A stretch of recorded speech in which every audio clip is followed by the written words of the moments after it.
Hey guys, we're back at Gamescom 2010 and I'm joined by Jay Wilson from Blizzard. We're chatting all things Diablo 3. Jay, thank you for joining me. My pleasure. Now, today you presented a panel, lots of questions on when the game's coming out, but we'll skip right ahead on that one. You also revealed the Artisan. Tell us a little bit about the Artisan and what it represents to players. So Artisans are NPCs that you can encounter within the game world that will, once you earn their loyalty, they'll essentially lend you their skills as craftsmen. So they'll live within your town, they'll make items for you, do enchantments, enhance gems, basically do all kinds of cool things that have to do with crafting items and customizing items for you. But you have to get them on side first, right?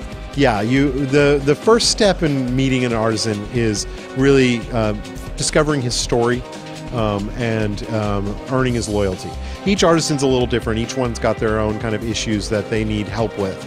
The blacksmith, which is the first one you encounter, really needs help putting his family to rest. They died in the initial attack at the beginning of the game, and so once you help him with that, you basically earn his loyalty, whereas the jeweler is much more about greed, so he kind of more couples up with you because he thinks it's going to profit himself.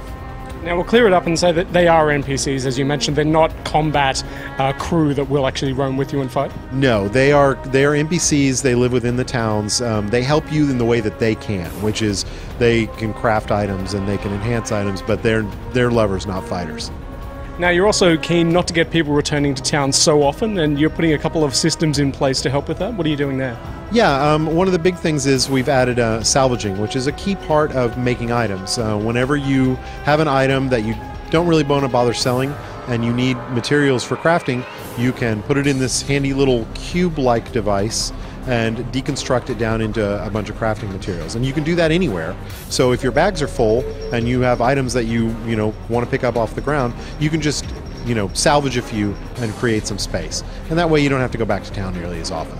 And gold is going to play a much more active role in Diablo 3 than it did in Diablo 2? Mm-hmm. Yeah, one of our goals is to make sure that there's a really good economy in Diablo 3. And to do that, we have to have things to spend money on. And artisans are a great source of ways to spend money because there's so many cool things that they can do, but all those things cost materials and cost gold.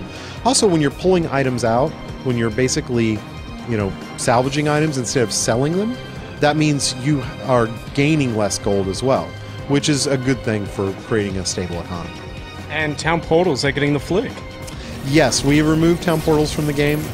We found them to be a really crippling combat exploit. We also find that while they have some cooperative uses, they also tend to split players up a lot, because as soon as players want to go back to town, they do, and then they've got to try and figure out how to get back to their party, and we just don't want players to ever be split up. But the big thing is combat exploit. When you can essentially portal out of any situation, it makes it almost impossible for us to create a game that's challenging and compelling, a world that feels like you're really immersed in it. But to replace town portals, as we've mentioned, we've added salvaging, and we actually have a couple other systems that we haven't shown yet that help with that. So really the goal is for you not to miss them. And hardcore mode, you seem to get a few happy nods in the audience there when you revealed that the game will include a hardcore mode. For anyone that didn't play it in Diablo 2, can you give us a little rundown and how you're going to implement it in the third game? So hardcore mode is essentially an option you select when you create your character. You say, I want to make a hardcore character. And the way a hardcore character works is if they die, they're dead forever. So you'll never get them back. You can't get back anything they were wearing. They're just gone. So it's a real badge of honor to have a max level character with really great items that is a hardcore character, because it means you've played through the entire game in all the difficulty settings without dying. And you're going to be doing some interesting things to surface those users on Battle.net? Yeah, we haven't decided exactly what we're going to do, but we definitely want to make sure that if you see a player on Battle.net with a hardcore character, you're going to know that that's a hardcore character. And creating a hardcore character is a status symbol, and we want to make sure it's only a status symbol if you know. So we'll definitely look for ways to reward players. Now, I'm sure we'll have a set of hardcore achievements and things like that. So, Jay, I hate to do it to you, but I've got to ask, platforms, and when can people expect to play this one? We will not announce a release date. Our release date's always when it's done. Platforms, PC and Macintosh.